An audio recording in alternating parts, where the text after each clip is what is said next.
Hey there, listeners. Welcome to Project Zero, where we hear about the journeys of some of the best project leaders in the game. My name is Alex Tuck, and I'm the host. I am here with my friend and head of professional services here at Tuck, Alex Morgan. Welcome to the podcast, Alex. Hi, Alex. Pleasure to be here. Yeah, I can't wait to hear about your Project Zero. I know about it, but I'm excited Yeah, for everyone else to listen. awesome. Sweet. Yeah, me too. Excited to be here. Yeah, cool. Awesome. So, Alex, start by telling us a little bit about yourself and what you do here at Tuck. Yeah, sure. My name is Alex Morgan, obviously. I am a project manager by trade historically. I'm the head of professional services at Tuck, so I lead our general engagements in the professional services channel, largely with channel partners like ClickUp. I also do some of the implementations for ClickUp as a ClickUp certified expert of the platform and our other professional services related engagements like staff augmentation, placing a project manager in an organization, things like that. So and from that perspective, serving as an engagement manager, technical expert, general support, and really filling in, the gaps of those services as they need. Nice. Historically, I've been a project manager for, I guess, about 15 years. I have a 6-year-old daughter who's currently at school, thankfully, and very sweet. And my wife and I are both working from home, living in northwestern Vermont, pretty close to the Canadian border, about 20 minutes from you, Alex. Started in project management down in New York City in the construction, real estate, and plumbing fields, and weaseled my way into IT, thankfully, over the decades, doing more digital services work. And it's been a nice transition, but also, interesting kind of perspective to have both sides of the coin. Awesome. Yeah. Thanks for that intro, Alex. Let's get into how you got into project management. I know you've been in the industry for a long time, right? But how did you decide to start in project management?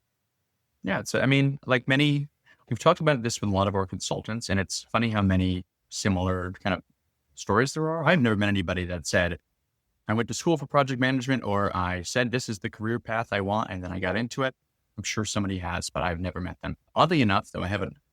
One of my weirdest anecdotes was when I first moved to New York, I really had no plan. I worked there with my wife who was going to grad school. And I said, great, I'll figure it out. And I guess I did. But in the sense that when I was there, I just was doing temp jobs and various things for a few months. One of the first ones I had was at Moody's Analytics right after a couple of years after the 2008 financial crisis. So odd time to be there and essentially doing nothing. But somebody out of the blue came up and said, hey, you seem smart. You should get into project management.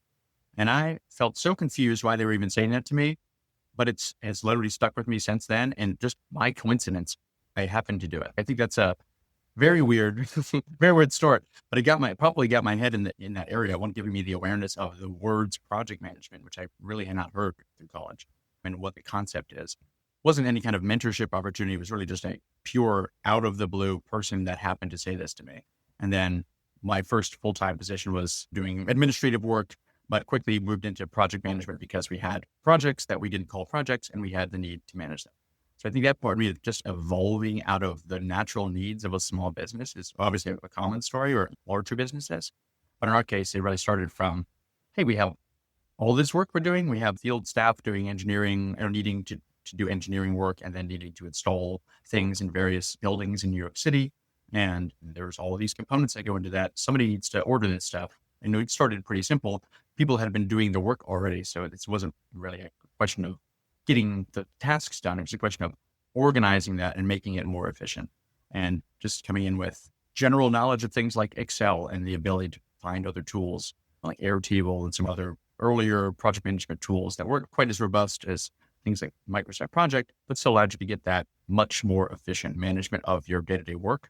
I was one interesting start as, hey, discovering this is a field. It's on top of this other field, plumbing and engineering work, and it can live really in your various industries, of course.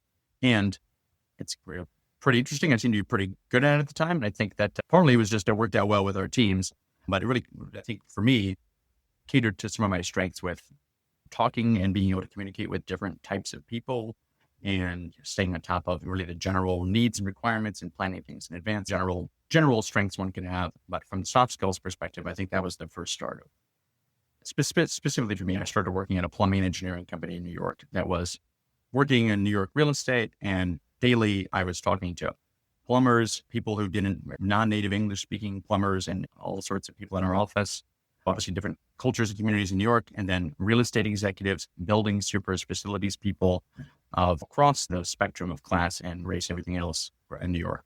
And it was a really interesting time for me, a really interesting way to learn about the ecosystem of business as a whole and the various industries at play.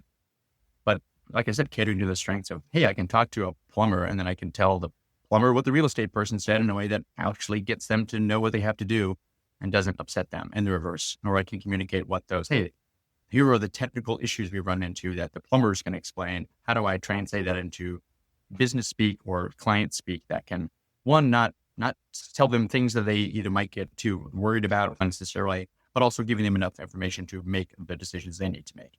And that starting point, I think it's really kind of one of the core aspects of project management in general, but starting with those and knowing, hey, I can do this pretty well. The rest of it fell into place from there. Yeah, I love that. And I heard at the very beginning, right, the film analytics piece, right? So I love your trajectory. So tell the audience what you studied in college. Oh yeah, okay, that's a fun one. I just like all the other people we're talking about that have kind of fallen into or just by happenstance. I studied film and television studies, essentially, as I like to call it, Marxist cultural theory in college, and it was just basically philosophy and looking at media critically. So it wasn't completely empty, but it was just the surface, the analytical side, and also kind of movie and TV production and some interesting stuff there.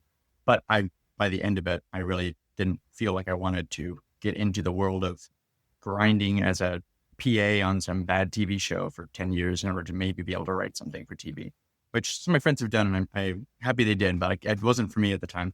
And starting with that liberal arts education, I really, in college, I didn't know at all what I wanted to study. I had 5 various things that all seemed interesting, from like physics to philosophy to film, and fell into the one I fell into. But ultimately, the learning of critical thinking analysis, just being able to put your head down and create something, or not just make a paper in a week like in high school, but a thesis or something much more robust and requiring more research. It was a good experiment for me to go away, focus my brain and help me realize the things that I enjoy better. But obviously that was very broad education, not specifically technical, nothing business whatsoever. I didn't touch econ or anything like that, even though I found it really interesting. Maybe calculus I took for kind of fun, and Mandarin Chinese I took for also fun, but nothing more technical than those two. And then from there, like I said, I moved to New York without a plan and thought, there's film and TV work out here. There's journalism. There's all these things that I'm interested in that I could do. And in the 2000, whatever that was, that job wasn't the job market for the person without either experience or education in the field to try to get into the field, unless you want to literally just be the grat running coffee, which that's what you do. So in that case, it was interesting. But I think that really, like you said, it lends itself well to, it's a project management isn't a specific technical skill set. And there's so many more general skill sets, but ultimately like we'd like to say, the soft skills, the ability to communicate and work with different people, that can come from anywhere, but it's really one of the core foundational elements of liberal arts education. Analysis, critical thinking, understanding, and just learning about different perspectives. You can miss that in business school, and you can miss that in all these other areas of education. And I think that's really foundational for this career. Yeah, I would say out of all, I think about our consulting team right now, and we're definitely over 50% liberal arts. I was liberal arts and finance, right? So I had like the mix of econ and finance, but I think the most important thing is having like a diverse pool of folks that are thinking about different things, right? And so I think engineers turned project managers can be a great combination, but I love having liberal arts folks on projects because they're just thinking a different way, especially folks like you that have that psychology background as well, without even having the psychology degree. So yeah, there's something to it for sure. And I think that the flip side of an engineering version of it, it seems at least, from anecdotally, that the folks that would go from an engineering or technical role moving up into a management role successfully are the ones that already had or gravitated towards those same skills. It wasn't like you kind of would weed out the folks that don't have those, because you probably wouldn't want to promote them into management if they seem like they have no social skills whatsoever, of course. But that definitely seems to be the trend.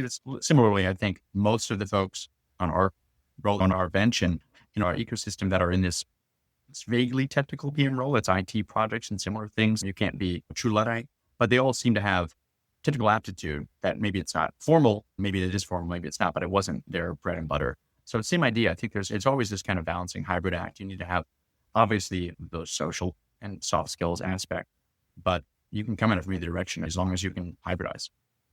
Yeah, totally. All right, let's give the people what they want. Most people come to the show to hear about that Project Zero, the project that you learned how to be a PM, and you talk about all the failures that existed during it or the successes. But yeah, what's your Project Zero, Alex? Yeah, let's see. I can think of a few good ones, that larger projects that were very educational, just off the cuff. We did a lot of work with some major real estate companies like LeFrak in New York and Columbia University. So it was a similarly educational experience. I think about that one a lot. But probably the one I think first of is a larger series of, I'll describe the work, but it was for the commercial entity called Chelsea Market in New York, which is essentially a very large old building in Chelsea, New York, that's been converted into numerous food stalls, like a massive open air food market of sorts. And they do all the Food Network shows, filming there, and all these other things upstairs. So it's about 7 stories or so of various commercial entities, all pretty high maintenance, well-known entities, and then lots of different restaurants subdivided into an insane layout of just, you took a giant old factory and said, we're going to make this into 100 food stalls. And then they re-plumbed and re-electric, did the whole thing. And they're all very sensitive folks. So we were actually hired to go into the building and say, from our plumbing and engineering company, look at the underlying systems and say, what is going on here? How are things currently being fed water, electricity? Basically, how are they getting their utilities? And how can we subdivide things differently? And most importantly, what the goal was to basically be able to allow the real estate ownership company to individually bill all the various food stalls for their energy consumption, which if you think of your own house, you have not to get too much into water metering technology, which is not interesting whatsoever, but you have one water pipe coming into your house. You want to measure how much water is going to one sink or another sink. You need to put metering technology or other various ways to say how much of the proportion goes to one or two. And every single time you have to do that, you're talking about the water pipe. There actually are some ultrasonic metering technologies, who cares? But you have to cut the pipe and turn off water, and it's disruptive. It's a big impact. So it was this. And these are restaurants, of course, and the Food Network, which doesn't want us to turn their water off, in any case. So all of these various, many, many, many stakeholders, plus the ownership of the building, which was not the ownership of the market.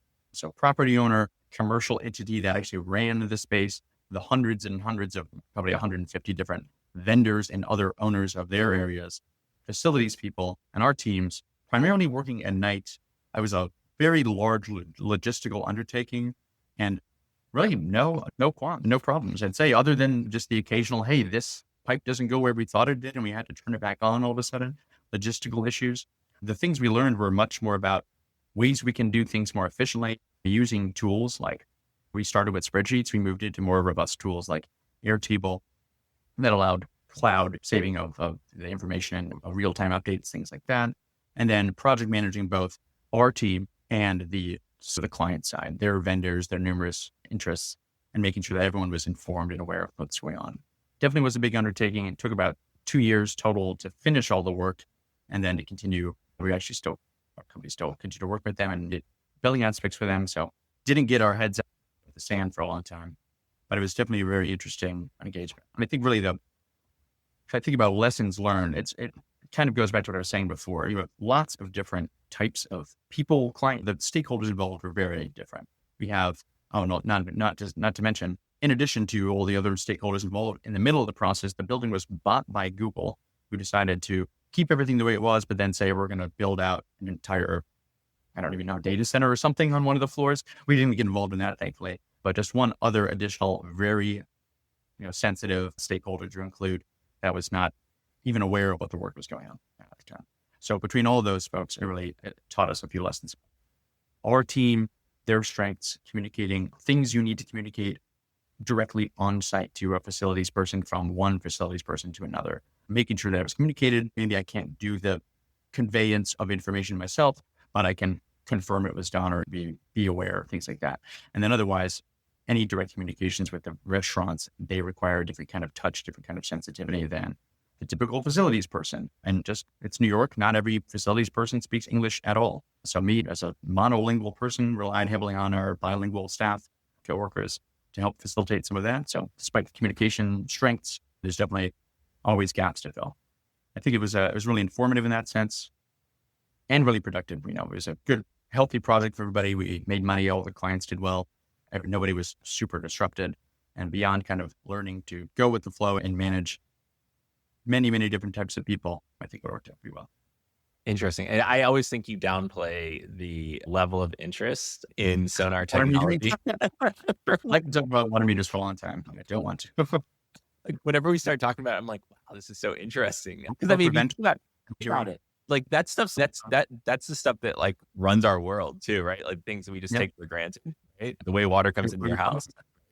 I don't take plumbing for granted ever as a not former plumber, but I at least have I have at least turned the water off to a building myself and had to turn it back on. And that alone, like it's just a valve, but especially in a city like New York with 100-year-old buildings, those valves will just break randomly. So you could cause damage pretty bad if you're not a trained plumber. And we had some moments like that. Hey, your entire water main exploded and it was just fragile and you don't have water for the next 2 days.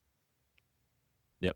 Love it. But that's a different kind of emergency. But yeah, thankfully we were in the construction, in the area of construction where we had to worry about people literally dying. Wasn't that level of risk strictly, but water is very sensitive. We're working in hospitals, we're working in restaurants, very least we're depriving people water, which is not good. Maybe at their income source, if they're a restaurant, or life-saving needs in certain areas. But there's sensitivity to it for one. And it's so much more.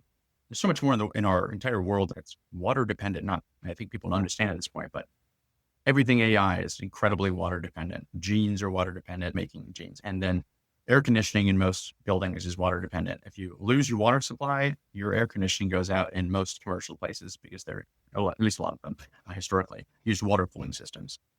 So knowing at least the scope of it is really interesting. But like you said, we were talking a bit ago of one of those, the Jeffrey Hinton interview where he recommended that in the near future for AI sustainability, or to keep your career trajectory intact during the future AI boom, become a plumber, the hard skills that people can't take away from you, at least for a very long time.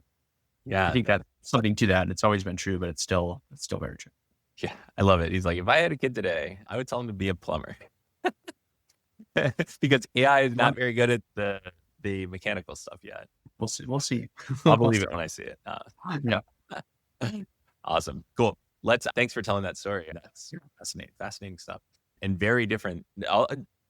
It's not very different, right? The project management is not that different, right? Mhm. But it's very different experience than what you're currently doing. That's for sure. I mean, it's on-site work too. So it's much closer to something like a server installation, or, there are physical constraints involved and there are people that need to be there and stakeholders that are going to be affected when you disconnect the internet, things like that. I think it lines up very well in a similar kind of, the types of impacts there are obvious kind of analogs across the board, other than like electricity related, like water, electricity don't make sense, obviously, but other than that kind of odd risk that you might have to be more considerate of, or something like going into a pit where you have to be concerned about oxygen levels. That's much more specific to working in buildings in that industry than something in a server room or whatever else. Fascinating. So wild. Cool. Let's get into some advice. What do you think the number one skill is for project managers to have today? To get vague, I would say back to the communication aspect, just because it's very broad, but you can boil communication down, or rather, you can cover the bases in many different areas. Communication can literally be something like communicating the list of stakeholders, the list of priorities, a status report, having a meeting with folks. I think communication ability is almost too vague. I think really much more specific. It's the ability to understand different types of people, I would say, different types of people and their interests and what they're trying to do and communicate to you, and being able to understand it enough that you can translate the key points for anyone else that needs to know that information. And that's right. It's more of a translation skill, I'd say, than directly communication, because it goes the same way, translating the list of priorities into a status report or into a project plan. It's more similar to translation, I think, than it is to just being able to speak or hear or anything much more broad than that. But I think it really does cover almost all of the key needs. Being organized is kind of definitely a separate piece, and there's many other kind of general traits to it versus more technical skills like knowing how AI works or knowing how various tools work. I wouldn't personally say that anyone needs to learn a specific tool in order to be a project manager. They probably should learn at this point AI generally, and almost certainly should learn a specific tool, but not one specific tool, because you need to have the technical background to be able to actually deliver the services. If you're literally just starting out and someone was willing to hire you with no experience as a associate project manager or something lower than that, whatever that role would be, you would maybe learn the tool you would presumably would still learn the tool on the job. But on the job training is still much of a luxury. And even in entry level positions, the competition gets more and more fierce.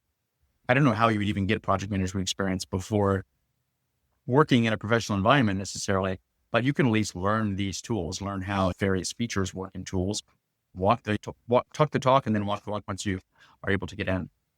I think that and some level of specific technical aptitude experience, general awareness, or really an understanding of how the AI tools work these days, not necessarily any specific one, but comfort and familiarity, because I can't imagine that's not really one of the most important skills people will need to have in the next 30 years, 10, 20, 30 years. But really in terms of things that are harder to train yourself on or learn, or things that you should try to work on long-term, it would be overall, I'd say communication, empathy, but really it's more about understanding and then being able to communicate what the necessary facts. I think empathy goes a long way, but you can certainly be an unempathetic project manager that still gets the information across effectively and people can follow the marching orders. I do think at least that we've talked about this for ourselves, and really just the same point of the necessity of the soft skills is really motivating people to work. And that is empathy and emotional intelligence. So I think you could miss that and you could still be a good project manager, but that's probably the more important thing to have ultimately. If you can get people, and maybe either of those two things, if you are a really bad generally communicator, you're not going to be a good project manager. I can't imagine a situation, but you could hypothetically be really good at motivating people to do what they need to do and communicate effectively in an agile situation or something else. So I don't know if I'd pick one of the two as the most important, but I really can't imagine us being successful consistently without both emotional intelligence, general communicative ability, and ability to translate it across stakeholders. And it goes hand in hand with emotional intelligence, but it goes to the same point. Ultimately, whether you're herding cats or asking people what they did yesterday, or are they on track, people are going to need to do their work and you need to make sure that they're able to do it. So that's removing blockers, motivating them, and trying to figure out what is standing in their way, if anything, or what they need to get from point A to point B. Yeah. It could be very personal, emotional. It could be completely outside of work. And sometimes that just requires basic empathy.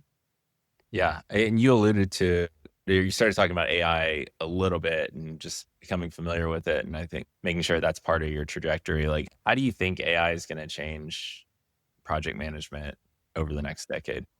Right. Oh, if you had what is this? Glass ball, not whatever that is. Crystal ball. Crystal ball. That's a really interesting one. I think a lot of the rote tasks, we've seen it already, the rote tasks across industries are going away or getting much simpler. You don't need a person to be a copywriter to write every single blog post, or rather, it's not to say that the jobs disappear strictly, but one person can write 5 times as many blogs now. One person can make 5 times as many status reports, hypothetically. I think if systems are in place to manage the projects effectively already, like tracking the tasks involved, the deadlines, the general objectives or key metrics of the project, giving people information on a regular cadence, and everyone's working smoothly, obviously in a perfect world, there isn't that much to do as a project manager. If people were just able to do their work effectively and they didn't have any competing priorities, you wouldn't need to really report on status most of the time. You could set that up automatically already. So some of the tools we're using, like ClickUp, have built-in AI features for things like AI stand-up or AI summary or AI project manager, they call it, or AI status report, which would just basically look at the history of things people have checked off in the tool they're using and say, this is what they've checked off, which is that's a lot of the basic components in rote work with project management. The part that AI can't do now is to make sure people are actually doing their work or being truthful about it, or get support when they need it, or identifying the areas where they do need support.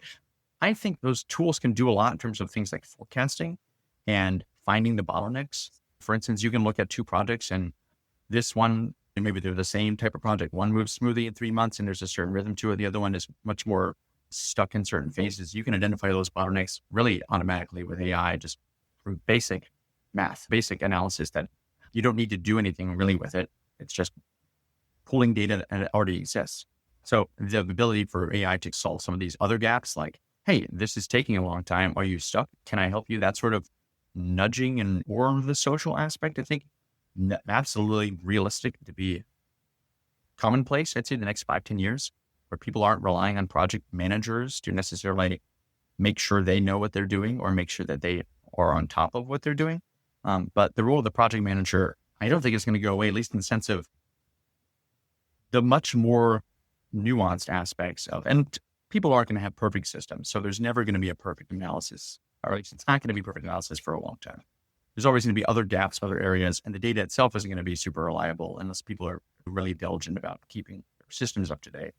And I don't think any business, almost, I'm sure there are some of the Fortune 500 businesses, but not many businesses are in such a mature and very well executed position that they are getting perfectly clear data no matter what system they're using, let alone clear enough data that AI can say, hey, this is reliable in a lot of ways. So I think it's not going to go away, the need for confirming what's real versus what's in the system and getting people really I guess the motivational aspect, making sure that people are actually equipped to do their work, not just prodded and saying, hey, you didn't do this yet. It's due tomorrow. That's pretty easy to do. A robot can do that. A person can do it too. As a worker, am I going to respond to a robot doing it versus a robot AI? Am I going to respond to a nothing doing it as just a literal reminder that I could have set myself better than I would respond to my friend, acquaintance, coworker, manager, whatever the role is, that is asking me for an update?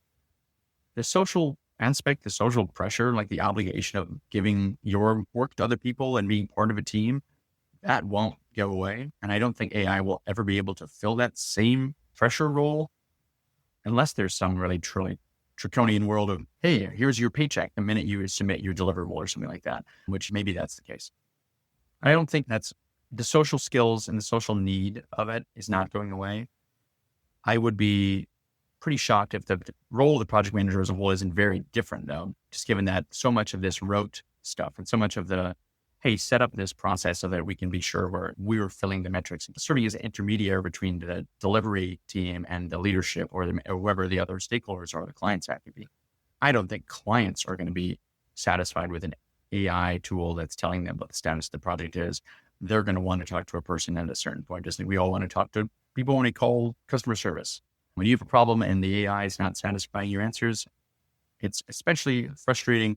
And I would not work with a company that didn't allow me to kind of connect with somebody, whether that's an account manager or a project manager. I guess that's up for debate. But there is never, at least in that, I can't see any disappearing in it for that human element in there. It would just be a big change of what they need to do, kind of what are the manual and menial tasks they need to do, and how much work can one person handle. I can't imagine that's going to be. I can only imagine that will increase for individual kind of productivity with AI tools. Yeah, that's interesting. Really great.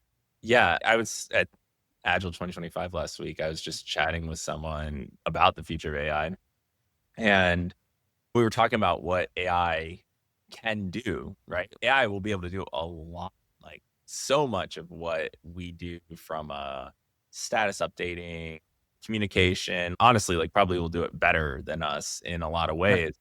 But people don't want to talk to robots. Like they don't want to engage with this inanimate object, even if they simulate it, not for a while. And sometimes you want to just like text someone, right? Instead of picking up the phone and calling. Like I just think that like that human barrier is there. It's always going to be there, where we're going to want to your point, customers are going to want to talk to an actual human.